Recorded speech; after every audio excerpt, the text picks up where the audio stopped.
Perfect.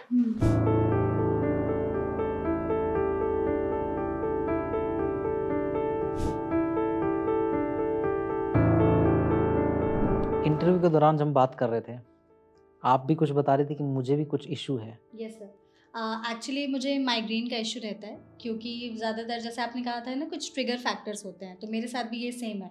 अगर हम ज़्यादा टाइम तक खाना नहीं खा पाते हैं तो गैस एसिडिटी की प्रॉब्लम होती है, फिर वॉमिटिंग जैसा फील होता है और उसके बाद माइग्रेन का पेन होता है। और मुझे माइग्रेन का पेन मोस्टली ये आँख के इस हिस्से से यहाँ तक बहुत ज़्यादा रहता है, और पेन इतना ज़्यादा सीवियर हो जाता है ना कि लगता है जैसे मैं अपनी आँखें ही नहीं खोल पा रही हूँ। और फिर जैसे वॉमिट हो जाएगा या हम खाना खा लेंगे, या कई बार पेन किलर्स की भी ज़रूरत पड़ती है, तो उसके बाद जाकर के ठीक होता है, लेकिन वो 1-2 दिन तक उसका जो इफ़ेक्ट रहता है वो ठीक होता है। और ये चीज़ जैसे 15 से 20 दिन में एक बार कभी-कभी हो जाती है। ज़्यादा स्ट्रेस की वजह से, या ज़्यादा जिस दिन काम हो गया, लैपटॉप देख लिया, मोबाइल चला लिया, या फिर जिस दिन भूखे रह गए तो उस दिन ये प्रॉब्लम हो जाती है। तो सर इसको कायरोप्रैक्टर के ज़रिए या कैरोप्रैक्टिस से हम कैसे ठीक कर सकते हैं? देखिए, आपको अगर गर्दन में दर्द हो रहा है यहाँ पे, या सिर्फ सिर में दर्द होता है, गर्दन में कोई दर्द नहीं होता? नहीं, गर्दन में कोई दर्द नहीं होता है, मुझे सिर्फ सिर में, और वो भी आँख के एक हिस्से में पेन होता है। इस हिस्से पे जहाँ मैं दबा रहा हूँ, यहाँ दर्द होता है आपको? यहाँ नहीं होता। बिल्कुल दर्द नहीं होता। नहीं, यहाँ पे कहीं दर्द होता है? नहीं, यहाँ पर भी नहीं। ये कोई दर्द नहीं होता। नहीं, यहाँ इस एरिया में भी कोई दर्द नहीं है। नहीं, यहाँ पीछे कोई दर्द नहीं है, ये कोई नहीं, दर्द नहीं है। यहाँ ये से- माइग्रेन है, ठीक ओके। है? दर्द नहीं है तो माइग्रेन। हाँ, माइग्रेन है। ठीक है। अगर सिर्फ और सिर्फ यही है, ये माइग्रेन है। अगर ये दर्द यहाँ पे भी है, खोपड़ी के पीछे भी है, कंधों में भी है और हाथ में भी हो रहा है, ठीक है। तो ये सर्वाइकोजेनिक हेडेक है। ओके।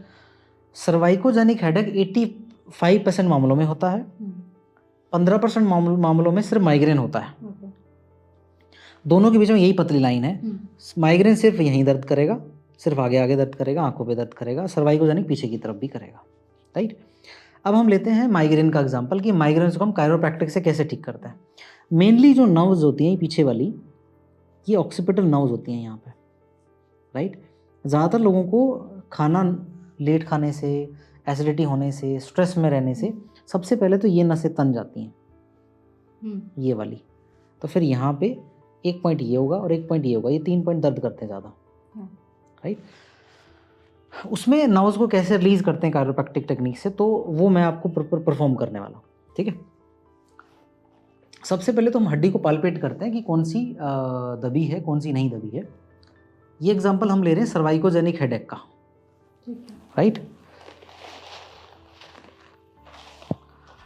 इसमें आपकी ना जो मूवमेंट है C5 की बड़ी कम है। ओके। हाँ, ये C5 होती है, यहाँ पे हड्डी होती है, ये मूवमेंट कम है इसकी, ठीक है। राइट? तो ज़्यादातर लोगों में भी 70% 60% लोगों में C5 ही ज़्यादा प्रॉब्लम करती है, क्योंकि ये सबसे ज़्यादा मूवमेंट यहीं होती है। तो हम इसको लाइन करेंगे, इसको लाइन करेंगे तो यहाँ का जितना भी स्पाज़म है वो हट जाएगा, और हेडेक में आम आदमी को बहुत फ़र्क पड़ता है उससे। अगर उसके पास एक्सरे वगैरह है तो बहुत बेस्ट रहता है, MRI है तो भी सही रहता है, नहीं तो हम एक नर्वोस्कोप से जांच लेते हैं। इससे पता लग जाता है हमें कि कंप्रेशन कितना है।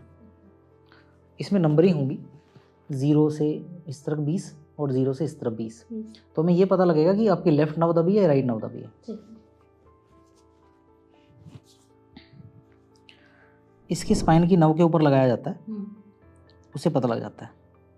तो ज़्यादातर टाइटनेस मिडल में और यहाँ सेंटर में, इस तरफ ज़्यादा, राइट की तरफ ज़्यादा प्रेशर आ रहा है आपका। अब जैसे ही हम जॉइंट को अलाइन करते हैं, लूज करें तो एक साउंड क्रिएट होती है,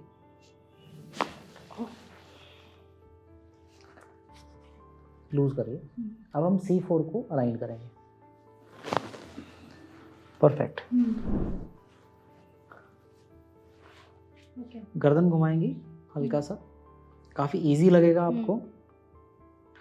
इससे सर का दर्द इमिडिएटली चला जाता है, क्योंकि ये जितनी भी नर्व्स हैं जो फायरिंग कर रही हैं ब्रेन के आसपास की, जितनी भी नर्व्स हैं शांत हो जाती हैं। ठीक है। सर का दर्द 1 विजिट में या हार्डली 2 विजिट में ख़त्म है।